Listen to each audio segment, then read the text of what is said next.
एक बात बोले भैया, गरीबों का कोई नहीं होता है। जो गरीब होते ना उनका कोई नहीं होता है। गरीबों का तो केवल और केवल श्री कृष्ण होते हैं। गरीबों के तो केवल परमात्मा। मंच पर चढ़ने भी उन्हीं को मिलता है जो अमीर होते हैं। आरती में नाम भी उन्हीं का बोला जाता है जो तो या तो नेता हो या फिर अमीर हो। सच बता रहे हैं।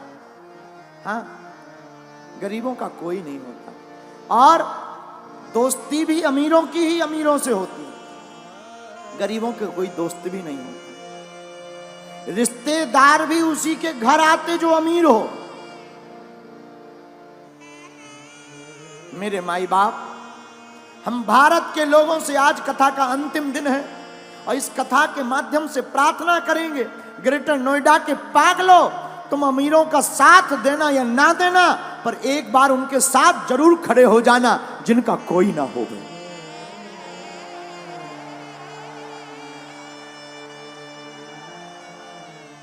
जब गरीबों की बेटी की शादी होती है ना तो बाप जानता है भूख क्या होती है। त्योहार आते हैं, अमीरों के घर पर तो तरह तरह के पकवान बनते हैं। गरीबों के घर पर कभी जाकर देखना, जो बेचारे पूरी बनाने के लिए भी तरसते हैं। गरीबी बहुत बुरी बात है। भगवान गरीब किसी को ना बनाए। दूसरी बात बोले, इस संसार में लोग कर्जा भी उसी को देते हैं जो अमीर होता है। गरीबों को कर्ज भी नहीं मिलता। क्यों? क्योंकि ये चुकाएगा कहां से। लेकिन सच बात यह है, भारत के लोगों, तुमने जरूर बुरे दिन देखे हो, बुरे दिन देख रहे हो। तुम्हारा कोई ना हो, सब तुम्हारी अवहेलना कर रहे हो, तुम्हें हर जगह से दुत्कारा जा रहा हो, कोई तुम्हारा साथ ना दे रहा हो, तब भी तुम घबराना मत। एक काम करना, तुम अपने परमात्मा पर भरोसा मत छोड़ना। वो परमात्मा एक दिन तुम्हारे चेहरे पर मुस्कुराहट लाएगा।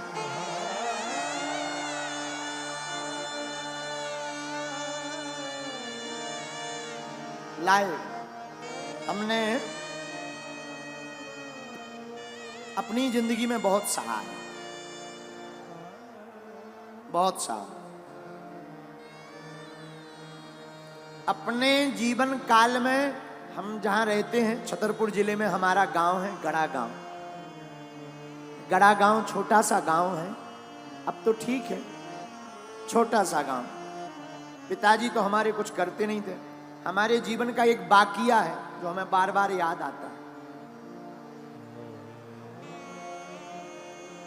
हमको रही होगी हमारी अवस्था 8-9 साल की।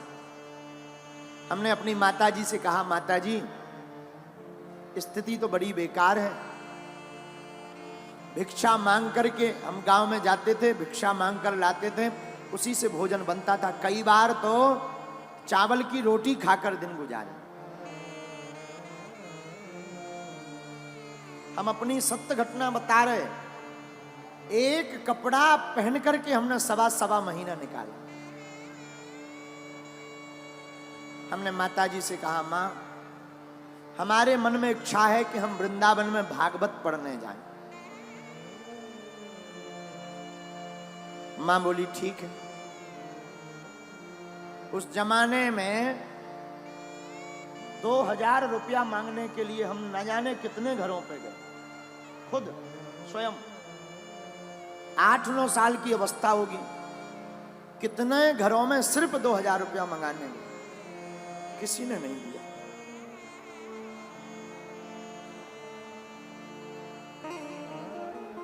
आज भी वो दिन याद आ जाते हैं।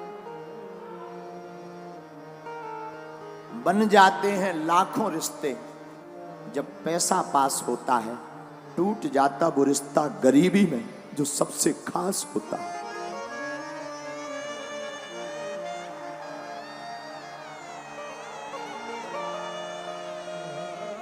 कितना भी प्रिय रिश्ता हो, अगर तुम्हारे जेब में कुछ नहीं होगा तो कोई नहीं पूछेगा।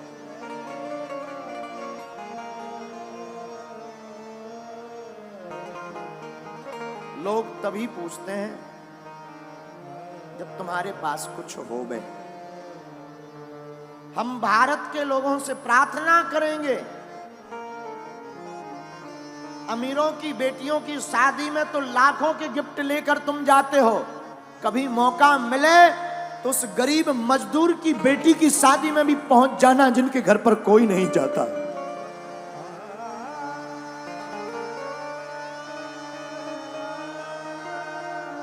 हमने अपने जीवन की भूख से शिक्षा ली, इसलिए बागेश्वर धाम पर 4 साल से निःशुल्क अन्नपूर्णा भंडारा चलाया। लोग हमारे पास आए, बोले भीड़ बहुत आती है, दान बहुत आता है। हमने कहा इस दान का प्रयोग हम अपनी जिंदगी में नहीं करेंगे। इस दान से जो हमने अपनी बहन के लिए विवाह में दिक्कतें सही हैं, भारत का कोई भाई वो दिक्कत ना सहे, हर साल अब हम गरीब बेटियों का विवाह करवाएंगे।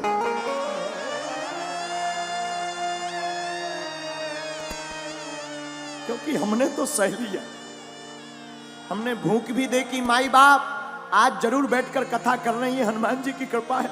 हमने वो दिन भी देखे जब हमारे पिताजी का नाम लोग कार्डों में नहीं लिखवाते,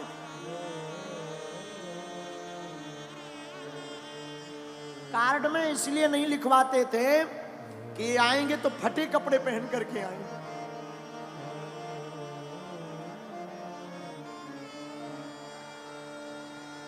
फटे कपड़े पहनकर आएंगे तो बेइज्जती हो जाएगी। अपनी बेइज्जती से बचाने के लिए कार्डों में नाम नहीं लिखवाते थे, लेकिन हमने भी हार नहीं मानी। हमारी मां कहती थी बेटा भगवान के घर देर है अंधेर नहीं, तुम बागेश्वर हनुमान जी को पकड़े रहो, एक दिन आएगा। माई बाप कभी उस पिता के दिल से पूछना जिसकी बेटी घर पर हो, घर पर खाने का भी दाना ना, कभी विचार करना। अंधेरी रातें हो, हमारा तो बचपन काल पूरा अंधेरे में गुजरा। एक कमरा था 16 बाई 12 का, गर्ग जी एक कमरा 16 बाई 12 का, वो भी छप्पर का, उसमें खप्पर। और बरसात आती थी तो आफत आती थी। बरसात में पलंग के नीचे हमसे छोटी बहन और भाई तीनों बैठ करके बरसात को निकालते थे, क्योंकि पूरे कमरे में पानी भर जाता था।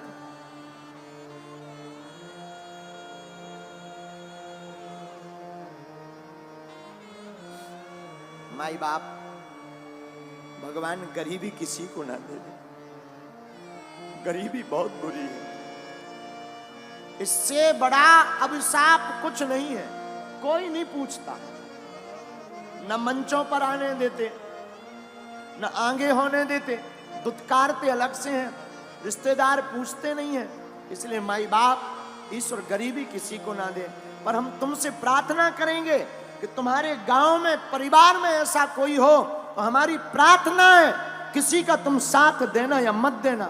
इस बार हमने प्रण लिया 8 मार्च 2024 को जो बेटियों का विवाह होगा, ऐसी बेटियां जिनके माँ बाप है नहीं, एकदम पिछड़ी हुई, उन बेटियों को एक एक मोटरसाइकिल देंगे।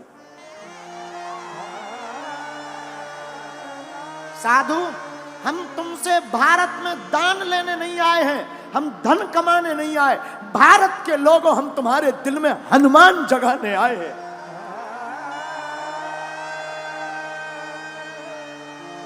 हमारा सिद्धांत सिर्फ हनुमान का है।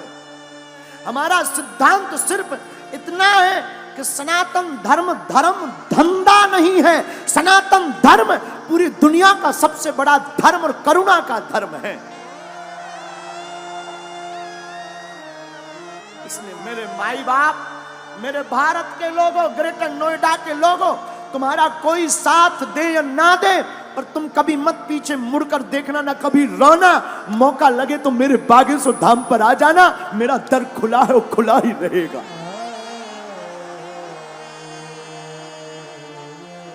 कभी मत पीछे मुड़ना, चिंता मत करना। तुम जो बीत गया सो बीत गया। हमने भी सहा, बहुत सहा, अभी अभी तक सहा।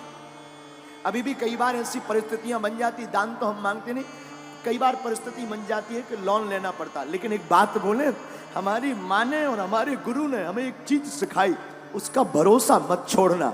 उसका भरोसा नहीं छोड़ा तो कभी उसने हमको किसी के सामने झोली फैलाने नहीं दिया। आप इसलिए भारत के लोगों, क्योंकि जिसके पास गरीबी होती है वही ये दुख जानता है। सबकी समझ में नहीं आता माई बाप, ना ना ना। हाँ, अभी बरसात चल रही है, हमको पूर्ण याद है, अभी भी हम एक कुर्ता रखे हुए हैं अपना पुराना। वो कभी कभी हम याद कर लेते उस कुर्ता को देखकर, है तो छोटा, बहुत पुराना, हम रखे हुए हैं पर याद कर लेते हैं। माई बाप बरसात में कपड़ों की वो दुर्गंध, भीगे हुए कपड़ों की दुर्गंध। मेरे साधु, हम अपने जीवन की कथा बताकर आपको कहना ये चाह रहे कि हमारे जैसे नालायक की लाज, हमारे जैसे मूर्ख की लाज, हमारे जैसे विचित्र व्यक्ति की लाज जब बागेश्वर बालाजी ने बनाई है तो भैया तुम भी इनके चरण शरण मत छोड़ना, ये तुम्हारी भी लाज बचाएंगे।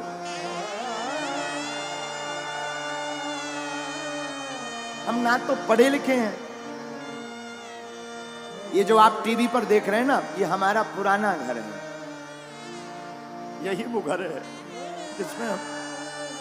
जिसमें हमने अपनी जिंदगी की शुरुआत की, जिसमें हमने अपने जिंदगी को जिया। ये घर ना आज भी कई बातों को संजो करके रखे हुए।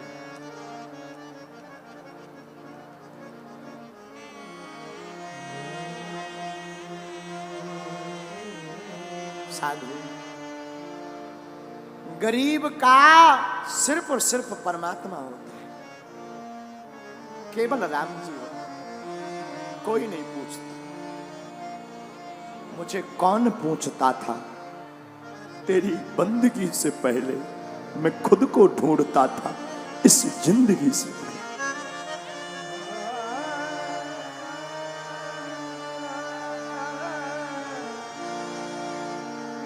इस भारत में गरीब सिर्फ ताली बजाने के काम आता है, नेताओं की रैलियों में भीड़ बढ़ाने के काम आता है, या मंच के सबसे लास्ट में ताली बजाने। हमारा तो बस नहीं चलता, हमारी तो मजबूरी है। हमारी तो सबसे बड़ी मजबूरी है कि अगर हम इन लोगों को साथ नहीं देंगे, इन लोगों को मंच पर नहीं चढ़ाएंगे तो कौन टेंट लगाएगा, कौन व्यवस्था बनवाएगा। वरना हमारी दिली इच्छा तो ये है कि सबसे लास्ट में जो बैठा है वो मंच पर आने का अधिकारी है।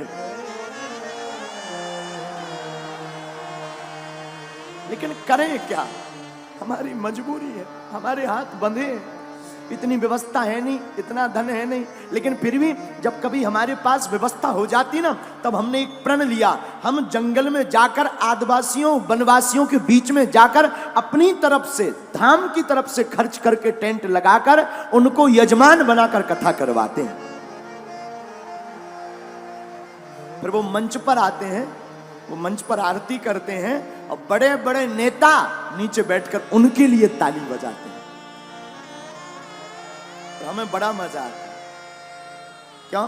बुरा मत मानना, हम किसी की बुराई नहीं कर रहे, हम आपको आईना दिखा रहे हैं जो गुरु का दायित्व है, जो साधु का दायित्व है, हम वो तुम्हें सिर्फ बता रहे। क्षमा करना, तुम इतने बड़े मत बनना कि कोई तुम्हें पा ना सके, इतना बड़ा बनना कि कोई गरीब तुम्हारे बगल में खड़ा हो जाए तो वो भी बड़ा हो जाए। और हम तो अपने बालाजी से यही प्रार्थना करते, जो हमने भोगा है, जो हमने दुख पाया है, बालाजी करे कोई ना पाए, कोई ना पाए। और जितने लोग आज यहां बैठे हैं, हनुमान जी करें कि जाओ तुम्हारी झोली ऐसी ही भरती रहे,